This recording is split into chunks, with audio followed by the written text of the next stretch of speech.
अध्यक्ष महोदय,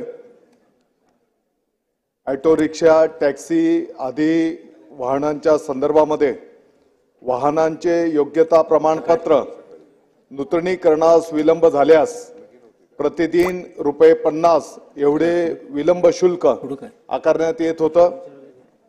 अध्यक्ष महोदय, प्रत्येक दिवसाला ₹50 विलंब शुल्क, यामुळे मिळून होणारी जी मोठी रक्कम व्हायची ती रक्कम आम्हाला भरणं शक्य नाही।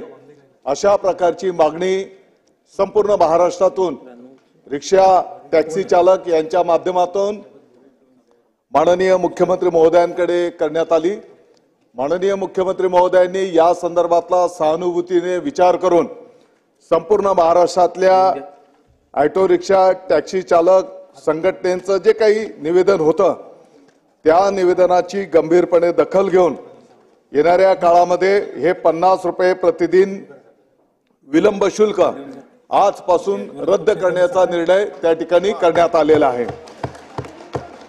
अध्यक्ष महोदय, ऑटो रिक्षा, टॅक्सी चालक संघटना तसेच विविध परिवहन संवर्गातील वाहनधारकांच्या संघटना यांच्याकडून मोठ्या प्रमाणावर अतिरिक्त शुल्काच्या बाबतीत निवेदनं प्राप्त झालेली होती।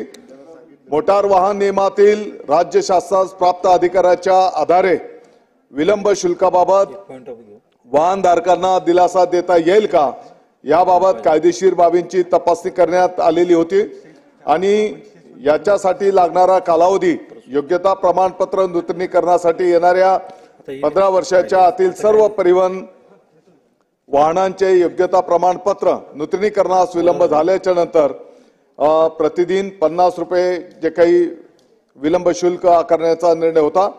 पुढचे आदेश येईपर्यंत याला स्थगिती देण्याचा निर्णय माननीय मुख्यमंत्री महोदयांनी केलेला आहे आणि या निर्णयामुळे महाराष्ट्रातील रिक्षा चालक असतील, टॅक्सी चालक असतील किंवा इतर वाहनधारक यांना एक मोठा दिलासा त्या माध्यमातून मिळणार आहे।